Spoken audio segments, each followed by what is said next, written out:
the hell happened to Daredevil? Now, I know we've talked about this already. You know, we've talked in the past couple of months about how the Nielsen streaming ratings have been coming out.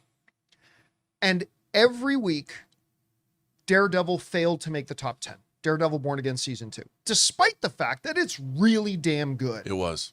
Really damn good. Now, of course, the Nielsen ratings are on like a 1 month delay before they release them. And so as time after time that Daredevil Born Again Season 2, despite being really good, and everybody who watched it was like, this is exceptional stuff. I had a theory that maybe when the finale comes out, when we get the ratings for the season finale that capped everything off, people will get caught up on the show and then they'd be there for the finale. You often see finales get a bump, right? Well, the finale of Daredevil Born Again Season 2 came out in the week of May 4th to May 10th. I believe it came out May 5th. And now the Nielsen streaming originals ratings from the week of May 4th to May 10th are now out. And Daredevil still didn't make it. As you see here, of course, The Boys was by far the #1 show on streaming. Then Man on Fire, Worst X Ever, Lord of the Flies, Funny AF with Kevin Hart, Running Point, which, by the way, my wife loves. Running Point. Oh. Yeah, that's from not 10 Things I Hate About You. What's the Matthew McConaughey rom-com? How to Lose a Guy. How to Lose a Guy. Yeah. Why do I know that? What's her name? What's her name? Goldie Hawn's daughter. Yeah, and she was in Almost Famous. Yeah. You know, Penny Lane. Kate Hudson. Penny Lane, Kate Hudson, yeah. So that Running Point, I haven't watched it yet. My wife Ann watches it, and she says it's hilarious. It's basically she plays a Jeannie Buss type. Like it's this woman who owns a professional basketball team. Right. And she says it's great. Anyway, then Citadel, The Pit, which had ended its season a month prior to this, still in the top 10. Ms. Rachel and MIA. But again, nowhere on here is Daredevil. Even in the week of its finale, when it should have had its biggest ratings bump again. And this one's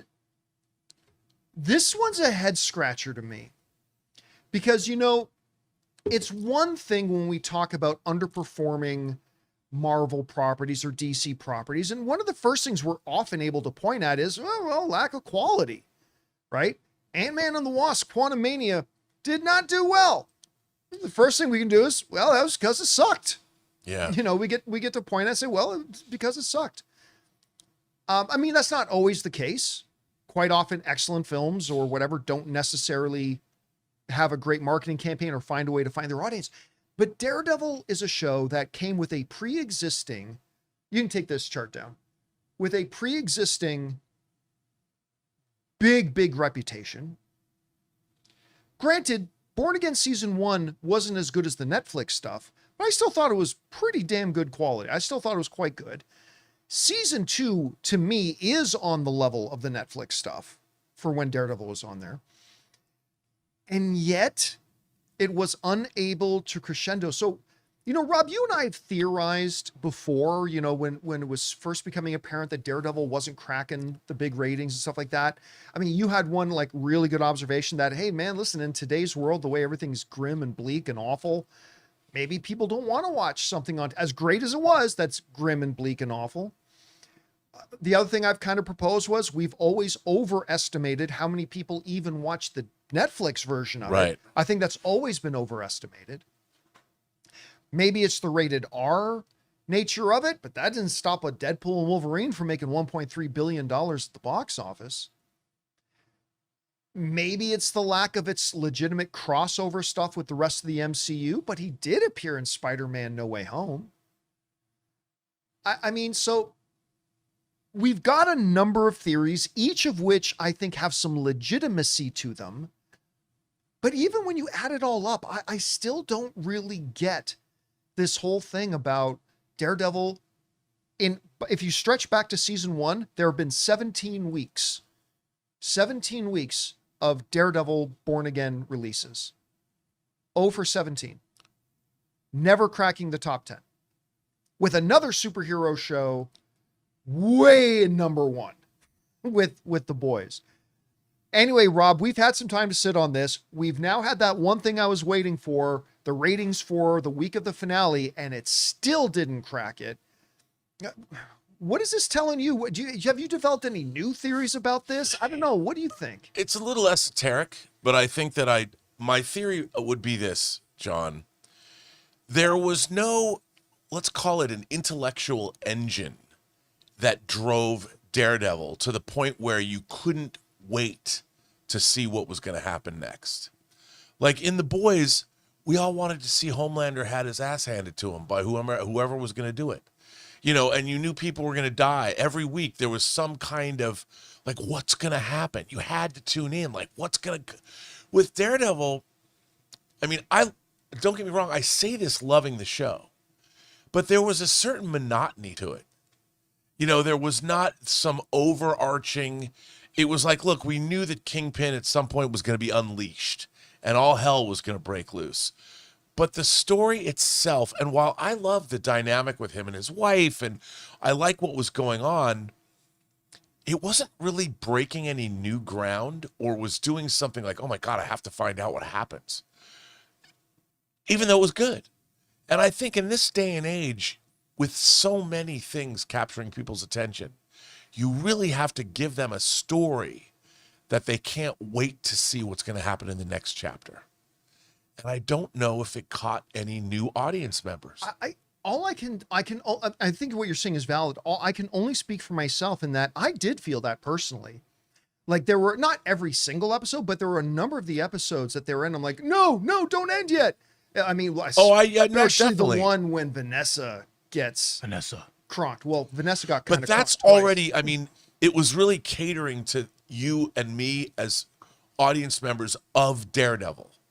I don't think people were tuning in that weren't, because remember, Daredevil was new to Disney Plus. Yeah. So there was probably people that dipped in that had never seen Daredevil on Netflix, was going to check it out. And because they had no context, they're like, this really isn't for me. They didn't have, I don't think it captured any new audience members, and it needed to. Well, it clearly didn't. I mean, but again, it's just, which is a little bit confounding to me, because normally, not always, normally when that's the case, the regular audience is also dissatisfied. Right. Like it's rare that you see the committed audience loving it and yet it not appealing to any new audience. So I don't know if that was an issue of the marketing campaign or how they positioned it, or if it just speaks to the fact that, hey guys, maybe it just took us several years to figure it out. Daredevil's just not that popular. I mean, I love him, but I don't know, maybe that's what we're left with. But I really thought, Rob, I would have bet $5 that when we got to the week of the finale, it would have crescendoed and not taken number 1, but maybe popped up at number 8, number 7 in the spots. And it didn't. It just didn't. So guys, we want to take a second and thank a sponsor of today's video, Hims. One of the hardest things about trying to lose weight is just figuring out what actually works, because we've seen them all. There are a million trends, diets, and gimmicks out there, and honestly, it can get overwhelming. And that's why weight loss by Hims really stands out. Hims now offers access to an affordable range of FDA-approved GLP-1 medications, including the Wegovy pill at its lowest price ever, and the Wegovy pen. With Wegovy at Hims, lose up to 20% or more of your body weight when combined with diet and exercise. It helps you regulate your appetite and eat less, so success is within reach. Plus, Wegovy is the first ever and only GLP-1 available in a pill for weight loss, so there are no needles needed. And the process is extremely convenient. Everything happens online. You connect with a licensed provider who determines if treatment is right for you, and if prescribed, your medication gets delivered right to your door. No insurance necessary. Ready to reach your goals? Visit hims.com/Campea to get a personalized, affordable plan that gets you. That's HIMS.com/Campea. hims.com/Campea. Based on advertised cash price for 30-day supply of medication only. Membership required, fee not included, and billed separately. Weight loss by Hims is not available in all 50 states. Wegovy is the registered trademark of Novo Nordisk A.S. To get started and learn more, including important safety information, Wegovy clinical study information, and restrictions, visit hims.com. Anyway, guys, question is for you. You now found out that Daredevil never once cracked the top 10 on the streaming originals list, being beaten out not only by things like The Boys, which is by far at number 1, but things like Miss Rachel and MIA on Peacock beat out Daredevil. And I thought it was great. Anyway, whatever you guys think about it, jump down to the comment section below and let us know your thoughts. Hey guys, thanks so much for watching this video. Make sure you like the video, leave a comment, and subscribe to our channel. And don't forget, we have a daily podcast called the John Campea Show podcast, available on Apple Podcasts, Spotify, or your favorite podcasting app of choice. Go and subscribe to it today so it'll be there when you need it.